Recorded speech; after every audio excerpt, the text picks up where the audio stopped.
Alright, hey everybody, I'm Jonathan Parker. Um, my favorite team is Arsenal. They're in the English Premier League. I'd like to tell you a little bit about how teams spend money and how crucial it is. Like, a lot of teams spend ridiculous amounts of money on players. Not my team though. Arsenal is not a big money spender.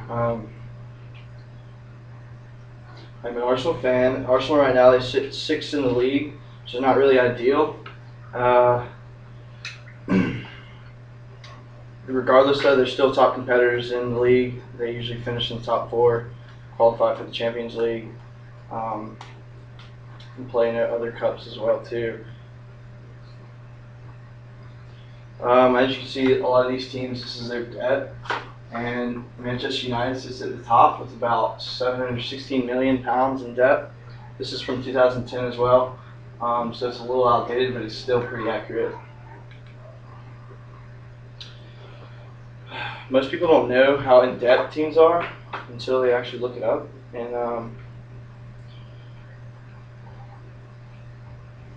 yeah, as you can see, Man United sits on top. Chelsea's at like 701 million.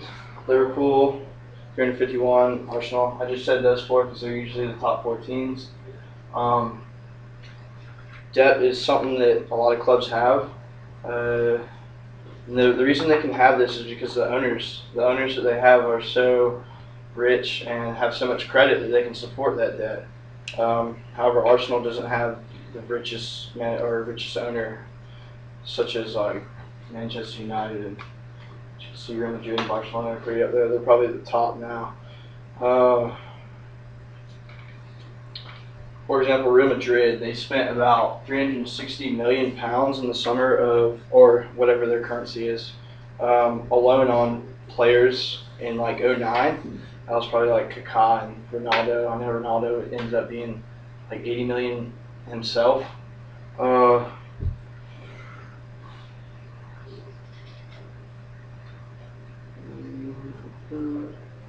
Another reason I choose Arsenal though is because of their style of play. They have a lot of youth, which is why they don't spend a lot of money. They bring a lot of players up through their youth club. And for example, there's a guy named Alex Oxlade-Chamberlain. He actually scored twice for us, and he is only 18 years of age. I think he's been with us for 3 or 4 years, and it's just another example of how we don't spend a whole lot of money. We take them when they're young, develop them, and bring him to the big league. And as you can see, he scored twice this weekend, so it might be working. Money is a big impact. Like, if you have the money, if you take, like, for example, Manchester City, they 4 years ago they sat like 10th place at the end of the season, and now they're sitting in first place.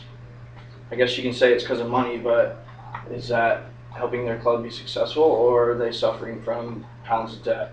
I know the Champions League officials or hierarchy, the actual people who run it, are starting to make teams cut back on their budget and not spend as much, which might affect them nowadays. I guess we'll see in the future.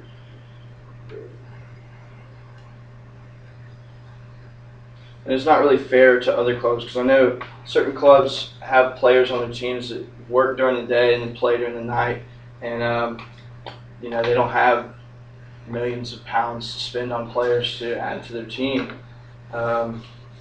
So when you keep that in consideration, which club is more successful? A club that spends a whole lot of money and is in the top of their league and finishes first place and everything, or a team that has their debt under control and can have a community within their own club and not be forced to pay debt. So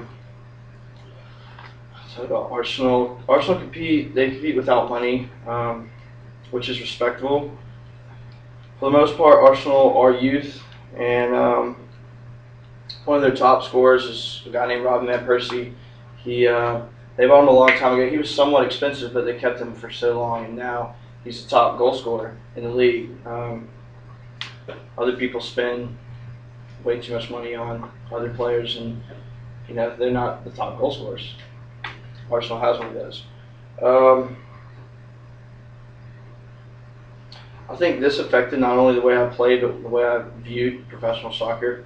Um, you know, I don't really agree with people spending ridiculous amounts of money like that, and I feel like Arsenal is more successful because of how they kept their debt in control. They're, as you can see on this chart, they're like 203 million, which is nothing compared to Manchester United, but then also teams generate money through ticket sales, and Arsenal breaks even and aren't in debt. Um,